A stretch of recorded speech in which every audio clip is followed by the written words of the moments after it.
Well. Florida. What is happening? The free state of Florida.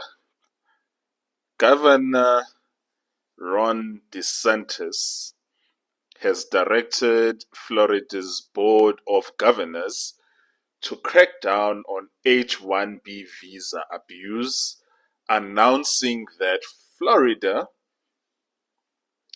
will cancel or repurpose millions as well in waste and woke funding. What I understand from this directive is that Florida is requiring the universities who are under the Florida State University system to put American graduates first and to ensure that taxpayer-funded schools serve the American workforce, not to be used to import cheap foreign labor. For those of you who are not aware of the American university system, every state has a state university system, and then you have private universities. So the universities that are under the state university system fall under the purview and the stewardship of the governor, actually under the governor, the board of governors, who in turn report to the governor. And the universities that are affected by this particular instruction by the governor of Florida are Florida A&M, Florida Atlantic, Florida Gulf Coast, Florida International, Florida Polytechnic, Florida State, New College of Florida, University of Central Florida, and University of Florida, who I actually do happen to have. I was this close to working for the University of Florida. Story for another day. Great university. And University of North Florida and University of South Florida, also another great university, and University of the West Florida. I'm pretty much familiar with most of these universities because at some stage I was considering moving, trading Texas for Florida, and I was looking at certain opportunities in some of these spaces, but also some of study opportunities as well in Florida. But so this communique by the governor affects these universities. It doesn't affect the private universities or the private colleges in Florida. What seems to be an issue here is, I think there is a perception in the United States, not just in Florida, that the H-1B visa system is being abused.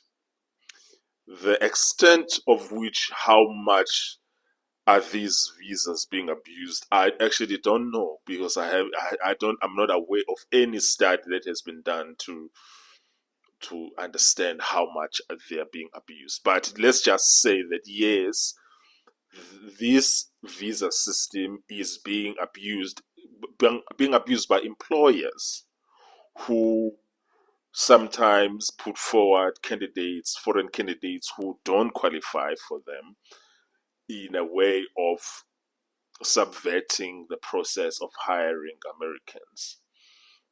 So Ron what Ron DeSantis is saying here is, universities, when they are hiring, they must put Americans first.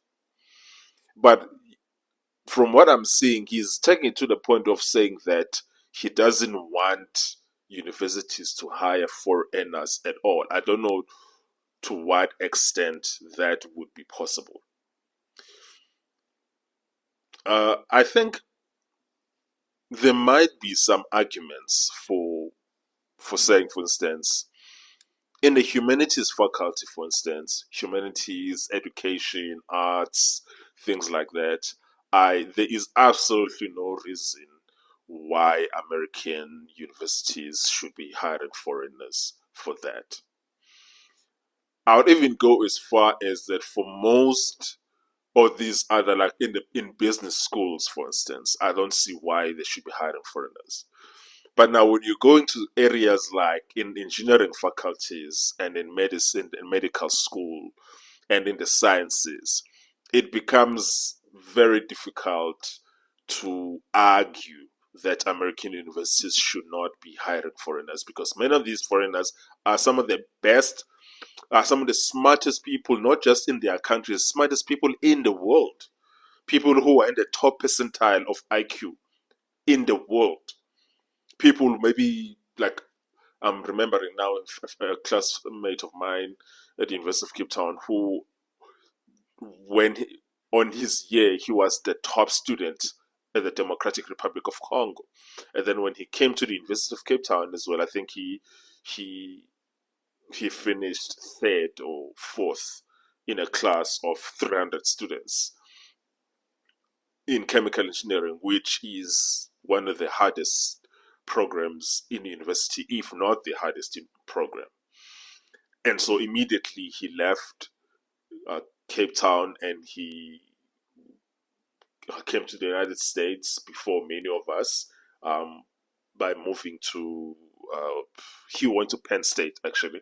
He did his PhD in Penn State, and then he did his postdoctoral fellowship as well in Penn State. He is now based in the great state of Kentucky, working there as a researcher.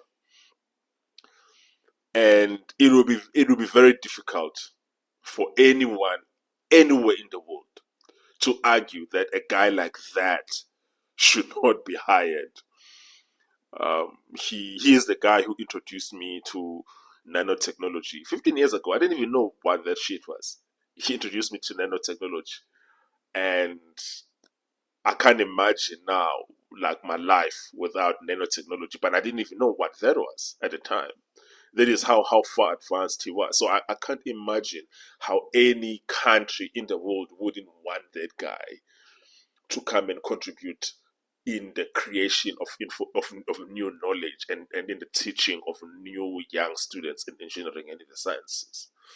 Yeah, so, but at the same time, I understand. I understand. The United States, like any other country in the world, has a right to control who comes into their country, folks.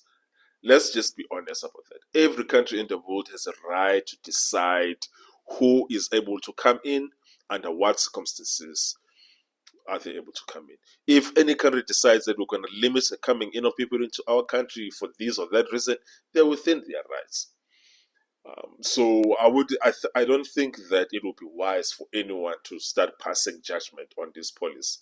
Let's see how this policy runs. For the most part, I say for most faculties in American universities, there is absolutely no reason why they can't hire Americans.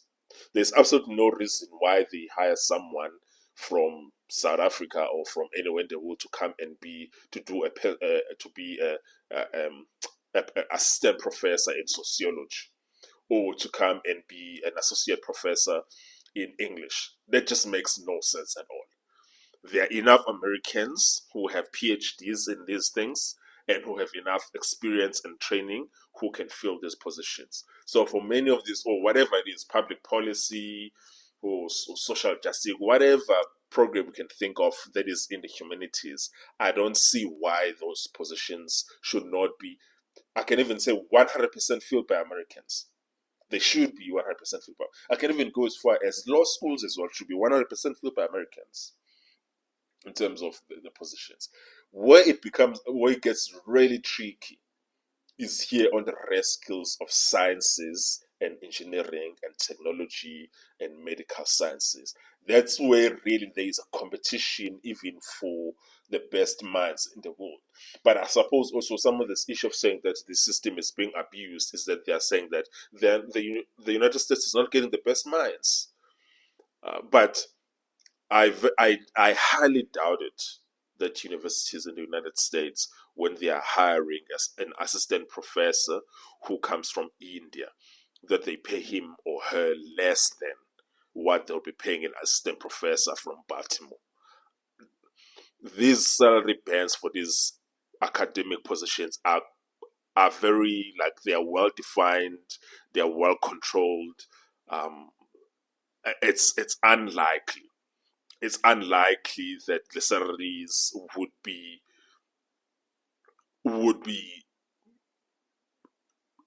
so low that they are incentive for these universities to find foreign employees for academic purposes, because academic position salary bands are actually quite well defined and well fixed. Yeah, so I don't believe that's what is happening. But I don't know what sort of data the governor has seen. Um, I don't know what is going on. Um, but as we know, that the H-1B visa was intended to hire individuals for specialty occupations, and I don't consider humanities as a specialty. So people should not be hired with H-1 visas who have humanities qualifications. Um, and but the governor says that many universities and institutions have hired foreign workers for jobs that could easily be filled by qualified Americans. That's what he's saying. I'm sure. Maybe he has data that I haven't seen, and he's saying that universities are exempt from federal H-1B caps because enabling year-round hiring of foreign. Oh, I wasn't aware of that. Wow, I wasn't aware of that. Oh, I wasn't aware of that.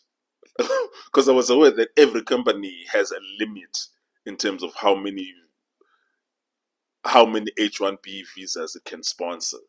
But I didn't realize that universities don't have a limit. Wow.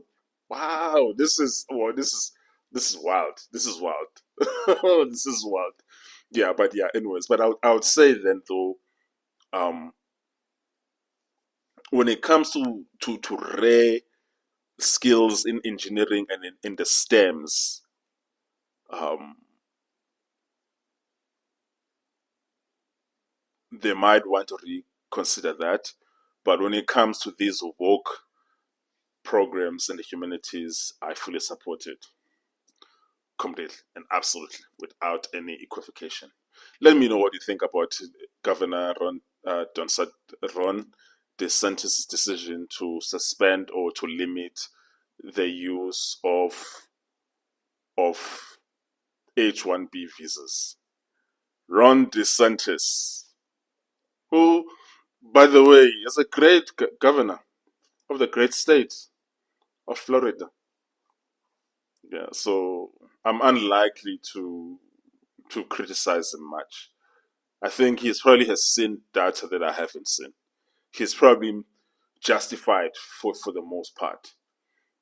But even if I didn't think he was justified, I still think that America is within its right to decide who comes and who doesn't come, just like every other country. It's just what it is. Deal with it. Immigration is not a right; it's a privilege. That's my principal position. Wherever I am in the world, whatever the circumstances, is that immigration is a privilege. It's not a right. Cheers.